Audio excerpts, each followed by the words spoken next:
బోనాలతోటి, డప్పు సప్పుళ్లతో, సాగలతోటి నన్ను ఘనంగా నన్ను వేడుకున్నారు. వాళ్ళకు సంతోషంగా ఆనందంగా అందుకున్నా నేను. కానీ ప్రతి ఏడు మీరు ఏదో ఒక ఆటంకం చేస్తూనే ఉంటారు కదా బాలక. ఏటేడు నేను చెప్పుతూనే ఉంటా, కానీ మీరు మాత్రం నన్ను లెక్క చెయ్యకుంటున్నారా? అమ్మా, మాతోనే ఏదైనా పొరపాటు జరిగితే మమ్మల్ని మన్నించు తల్లి. మేము నీ కోరిక ఏముందో మీరు చెప్తే మేము అది శిరోత్సాహిస్తాం తల్లి. ఏడేడు నా కోరిక చెప్పుతూనే ఉన్నాను నేను, కానీ మీరు మాత్రం నెరవేర్చడం లేదు.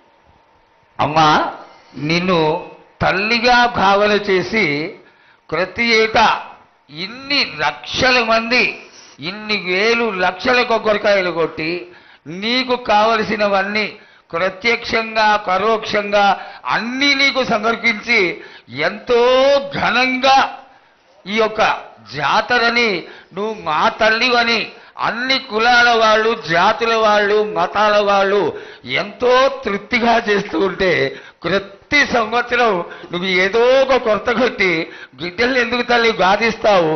ఆ విధంగా బాధించకుండా నువ్వు మాలో చేరి మేము నీకు ఎల్లవేళలా నీ యొక్క భక్తి శ్రద్ధలతో ఈనాడు భక్తి లోకించి పసిగిడ్డలు, చిన్న పిల్లలు, కాలేజీలో చదువుకుంటున్నటువంటి విద్యార్థులు వీళ్ళందరూ నాశనం అవుతున్నారు.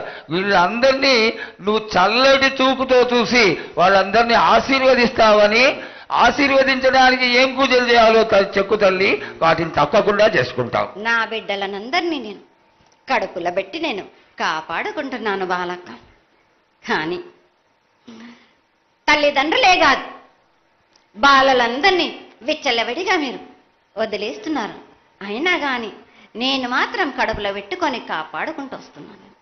కానీ ఏటేటుగా నాకు బండి గిరంత కాకున్నా కానీ గోరుమంతమంత కానీ నాకు మాత్రం ఇయ్యరా బాలక్క. తప్పకుండా ఇంతవరకు నేను చుక్కలన్నీ నేను రాసుల కొద్ది నేను రప్పించుకుంటున్నానే గాని గోరు మందమంతా కూడా నాకు చెందదా బాలక్క. అమ్మా, ఎంత చుక్కలొచ్చినా గాని మీరు అరగించినా గాని నా కడుపులో పెట్టుకొని నేను కాపాడుతున్నా. నా పూజలన్నీ నాకు సక్రమంగా జరిపించాలి. బండగిరంతా నేను కోరుకుంటున్నాను గాని అయినా మీరు నా బాలులే అని నేను గోరు మందమంతే కదరా బాలక. నాకు రక్తం